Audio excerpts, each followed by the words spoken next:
অরা nature কিওরের উদ্দেশ্য হলো সঠিক ইনফরমেশন আপনাদের কাছে পৌঁছে দেওয়া, যাতে আপনার এবং আপনার পরিবারের সবাই সুস্থ ও সুন্দর থাকতে পারে।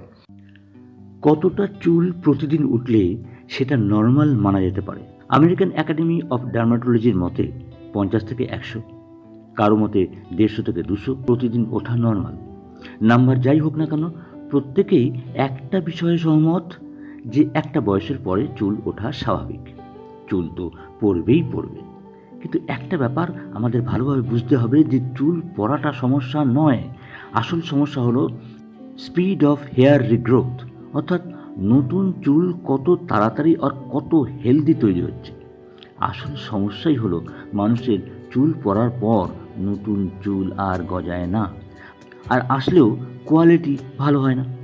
এটা হলো আমাদের lack of vital life force, অর্থাৎ জীবন ঊর্জা শক্তি কমের কারণে, স্লো রিকভারির জন্য, বয়স বাড়ার জন্য। এমন কি হতে পারে যে মানুষ গাঞ্জা অর্থাৎ টাকলা নাই হলো? আজকে আমরা 5টা দারুণ গুরুত্বপূর্ণ জিনিস জানাবো, তাও আবার রিসার্চের সাথে। তো ভিডিও শুরু করা যাক। প্রথম হলো হিডেন স্ট্রেস, স্লিপ ডিপ্রিভেশন। বন্ধুরা, ঘুম কমের কারণে শরীরে ভীষণ স্ট্রেস পড়ে, এ আপনারা সবাই জানেন। কিন্তু এর আর একদিকে হিডেন স্ট্রেসের কারণে হয় ইনসমনিয়া, অর্থাৎ ঘুম না আসা, আর এটা বানায় আরভিসি, অর্থাৎ রিপিটেটিভ ভিসিএস সাইকেল। ঘুম কেন আসছে না? স্ট্রেসের কারণে। স্ট্রেস কেন হচ্ছে? ঘুম কম হওয়ার কারণে। আমাদের শরীরের সেল আর টিস্যু রিকভার কখন হয়? আমাদের ঘুমের সময়। আর যদি আমরা রেস্ট না নিই, তাহলে আমাদের শরীরে কোর্টিজল হরমোন বের হয়।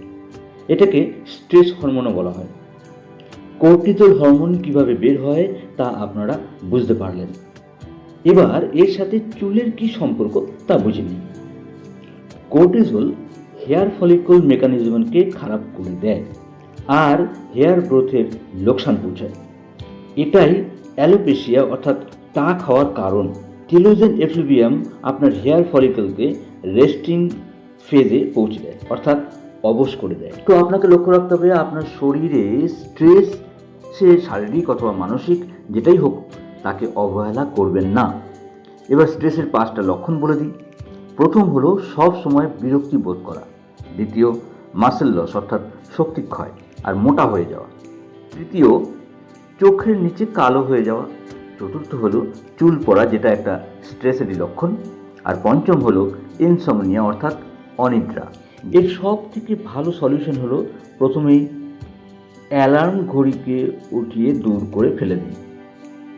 আজ থেকে আপনাকে তাড়াতাড়ি ওঠার কোনো চেষ্টা একদম করতে হবে না। আপনাকে চেষ্টা করতে হবে তাড়াতাড়ি শোয়ার। আপনি তাড়াতাড়ি শোবেন তো তাড়াতাড়ি অটোমেটিক্যালি উঠবেন। ঘুম পুরো হলে সেল টিস্যু রিকভার হবে। যদি আপনার শরীরে স্ট্রেস থাকে তাহলে 14 দিনে অনেক কমে যাবে। আপনার সেল টিস্যু সব সময় রিকভার হবে, যার ফলে আপনার শরীরে ব্লাড সার্কুলেশন একদম সঠিকভাবে হবে, নয়তো নিউট্রিশন বেকার। তো যদি আপনাকে হেয়ার ফল বন্ধ করতে হয়, তাহলে যে খারাপ অভ্যাসটা আপনাকে ছাড়তে হবে তা হলো লেট নাইট শোয়ার অভ্যাস। দ্বিতীয় হলো ব্লাড সার্কুলেশন।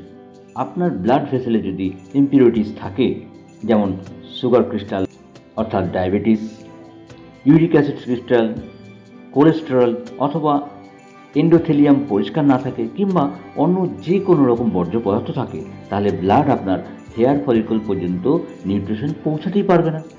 এটা একটা বেসিক কনসেপ্ট যে আপনার ব্লাড ভেসেল যদি ইম্পিউরিটিস থাকে, তাহলে প্রপারলি ব্লাড ফ্লো করবেই না, আর তাহলে নিউট্রিশন চুলের গোড়া পর্যন্ত পৌঁছবেই না। তা আপনি যতই ভালো খাবার খান না কেন। তো এর সলিউশন কি? প্রথমে আপনাকে প্রচুর ফাইবার সমৃদ্ধ খাবার খেতে হবে, যেমন ফল, সবজি, প্রচুর পরিমাণ প্ল্যান্ট বেসড প্রোটিনও আপনাকে খেতে হবে। দ্বিতীয়, আপনাকে একটা স্পেসিফিক মেডিটেটিভ টেকনিক ইউজ করতে হবে, যার নাম রক্তধ্যান। রক্তধ্যান যদি আপনি জানেন তাহলে খুব ভালো, অথবা আপনি অরা নেচার কিওরে যোগাযোগ করতে পারেন, লিঙ্ক ডেসক্রিপশনে দেওয়া আছে। তো আপনাকে কোন খারাপ অভ্যাস ছাড়তে হবে? Junk food, oily food, package food খাওয়ার অভ্যাস আপনাকে ছাড়তে হবে যদি চুল পড়া বন্ধ করতে চান। তৃতীয় জরুরি স্টেপ হলো, যা আপনার জেনে রাখা উচিত আপনার হেয়ার ফল বন্ধ করতে গেলে, তা হলো আপনার সাইকোলজিক্যাল অ্যান্ড বিহেভিয়ারাল অ্যাসপেক্ট।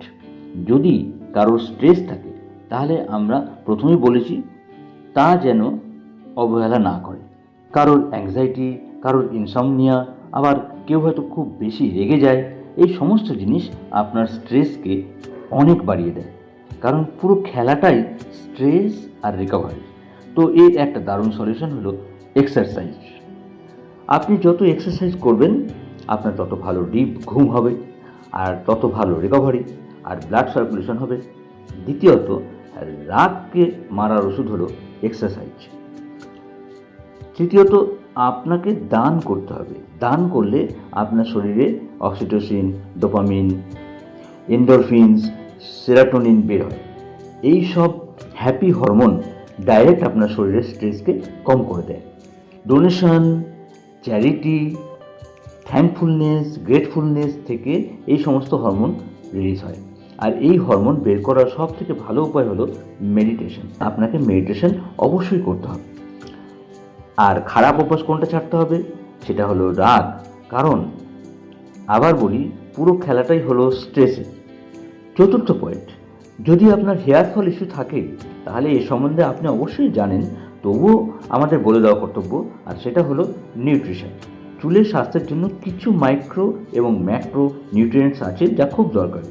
মন দিয়ে শুনুন: vitamin A, vitamin B complex, folic acid, vitamin D, melanin, iron, calcium, magnesium, manganese, zinc, protein, vitamin E, omega 3 এবং ওমেগা 6।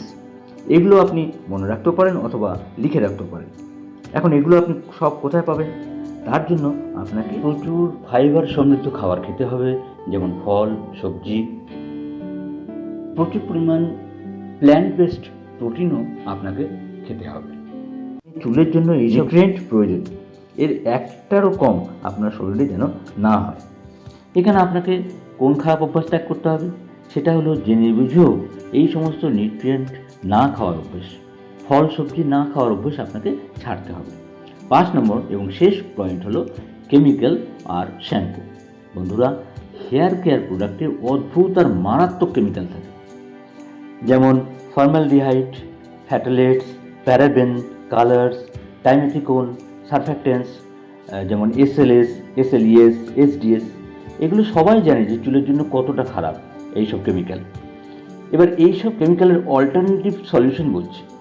চুলের জন্য মেইনলি 3টে প্রোডাক্ট ইউজ করা হয়, যেটা মোটামুটি সবাই ইউজ করে থাকে। প্রথম হেয়ার অয়েল, দ্বিতীয় শ্যাম্পু, তৃতীয় যখন চুল সাদা হয় তখন কালার অথবা ডাই অথবা মেহেন্দি। তো এই 3টে প্রোডাক্টে যদি মারাত্মক কেমিক্যাল থাকে তো আপনার ভাগ্য ভালো যে আপনার টাক পড়ে। প্রাকৃতিক পদ্ধতি দেখি যাতে করে আপনি বেস্ট জিনিসটা পেতে পারেন আপনার চুলের জন্য। হেয়ার অয়েল, আপনি নিজেই বাদাম অথবা নারকেল দোকান থেকে পিষে তেল বানাতে পারবেন। বন্ধুরা, প্রথমে একটু অসুবিধা হবে বই কি, কিন্তু যখন রেজাল্ট পাবেন তখন নিজেই যাবেন বারবার এই তেল তৈরি করার জন্য। দ্বিতীয় হলো শ্যাম্পু। এর জন্য আলাদা ভিডিও আমরা বানাবো আপনাদের জন্য, যদি আপনারা কমেন্টে রিকোয়েস্ট পাঠান। তৃতীয়, চুল সাদা হয়ে গেলে আপনাকে একটা সহজ কাজ করতে হবে। এটা অনেকটাই জেনেটিক প্রবলেম, আর সায়েন্সও তাই বলে। শরীরে মেলানিন কম হয়ে গেলে চুল সাদা হয়ে যায়। রাজীব দীক্ষিতজি এর একটা সলিউশন বলেছেন যে প্রতিদিন 2টো আমলা খাবেন, তাছাড়াও সবুজ শাকসবজি প্রতিদিনের খাবারে অ্যাড করুন। মেহেন্দি যদি ন্যাচারাল আর পিওর ফর্মে পান তাহলে সেটা ইউজ করুন। তাহলে বন্ধুরা, লাস্ট যে খারাপ অভ্যাস আপনাদের ছাড়তে হবে সেটা হলো চুলে জেল বা হেয়ার ক্রিম লাগানোর অভ্যাস ছাড়তে হবে। লাস্ট আর একটা কারণ হলো হরমোনের কারণে। সেই হরমোন হলো DHT, ডাইহাইড্রোটেস্টোস্টেরন। এটা পুরুষদের জন্য বড় কারণ হয়ে দাঁড়াতে পারে। এই 5টি বিষয় যদি আপনি ঠিকভাবে ধ্যান রাখতে পারেন তাহলে আপনার চুলের সমস্যা অনেক অনেক অনেক কমে যাবে। এবার সবচেয়ে ইম্পর্টেন্ট হলো বন্ধুরা, অরা নেচার কিওরের উদ্দেশ্য হলো সঠিক ইনফরমেশন আপনাদের কাছে পৌঁছে দেওয়া, যাতে আপনার এবং আপনার পরিবারের সবাই সুস্থ ও সুন্দর থাকতে পারে, এবং আপনার মাধ্যমে আরও বহু মানুষের কাছে পৌঁছে যাওয়া, যাতে করে এই পৃথিবী সুস্থ ও সুন্দর হয়ে ওঠে। সুতরাং দেরি করবেন না, আঙুল চালান, সাবস্ক্রাইব করুন, লাইক করুন, শেয়ার করুন, আর এই ভিডিও কেমন লাগলো কমেন্ট করতে ভুলবেন না। কিন্তু এই সব ভিডিওর পিছনে আমাদের অনেক পরিশ্রম এবং সময় ব্যয় করতে হয়। ভালো থাকবেন। আজ এই পর্যন্ত, আবার আগামী ভিডিওতে দেখা হবে। নমস্কার।